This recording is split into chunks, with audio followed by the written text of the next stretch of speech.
Okay, it's time now to take a look at what's making headlines in the papers. I'm joined in studio by Alison Sargent. Alison, we're going to start with a spat between France and Italy after French border police followed a man onto Italian soil to give him a drug test. That's right, Eve. This is a man who's actually from Nigeria, residing in Italy, who French border guards suspected was carrying drugs. In Le Figaro, you can see a photo of the station where this all took place.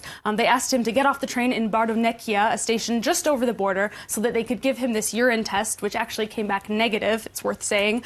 But this incident was reported by an NGO that had been using this station as a center to help migrants. Le Figaro calls the incident a quack, basically a hiccup.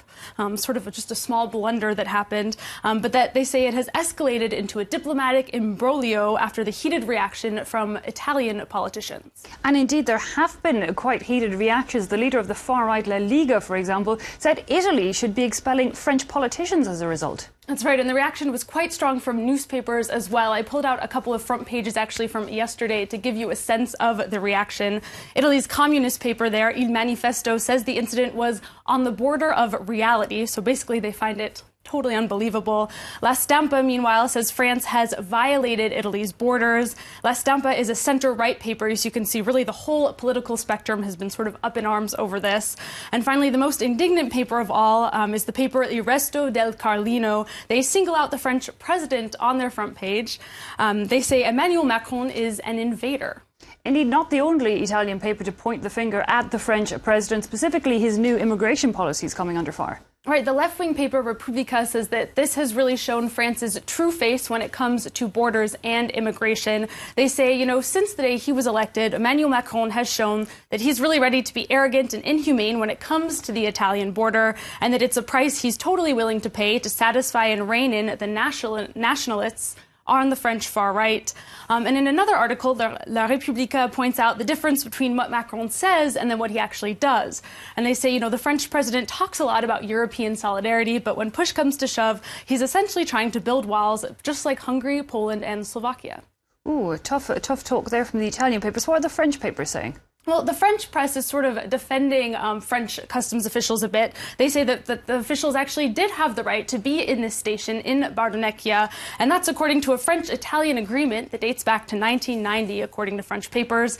And Le Parisien says that, that's what France's Minister of Customs, who you see there, Gérald Darmanin, that's what he's going to try and make the Italian government understand when he heads to Rome later this week to try and put an end to this sort of mini-diplomatic crisis. Okay, they might describe it as a mini-diplomatic crisis, but let's turn our attentions to a much larger one. And papers around the world are reacting to the latest outbreak of violence along the border between Israel and Gaza.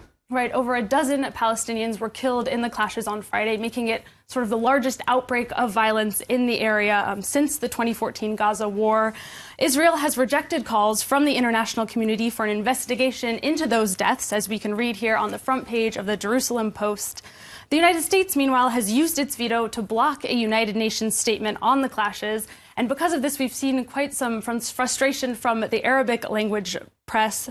If you take a look, Eve, at this cartoon from Ashaq al-Assad, this is a Saudi paper based in London, well, we can see the fire extinguisher that the UN is sort of supposed to be. Well, it's not putting out any fires because we can see it's actually on fire itself.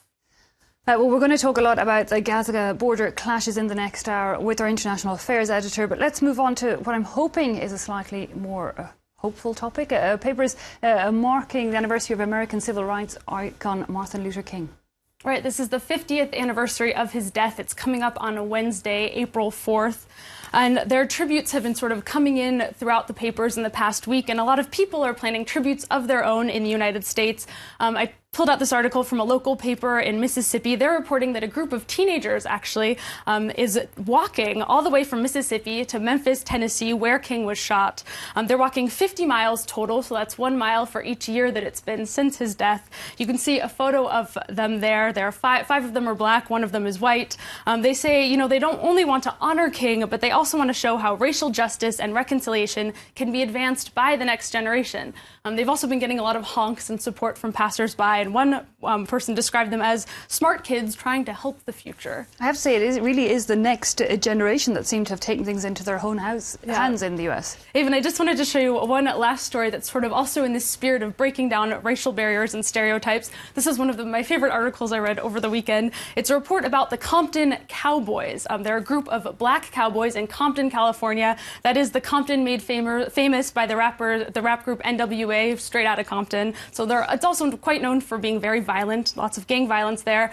And the men that take part in this cowboy club, they say riding horses actually helps protect them from that violence because, well, when you see a black guy in the street, as we know, police officers tend to have a certain reaction. But when that black guy is on a horse, it turns out that reaction is totally different, and they don't assume them to be a part of a gang. And they also say, they really want to challenge the notion that African Americans can't be cowboys because, as this article points out, even though we don't see a lot of black cowboys in the movies, well, actually, back in the real days of the Wild West, there were actually thousands of them. I have no doubt. Alison Sargent with that review of the papers. Thanks indeed for that.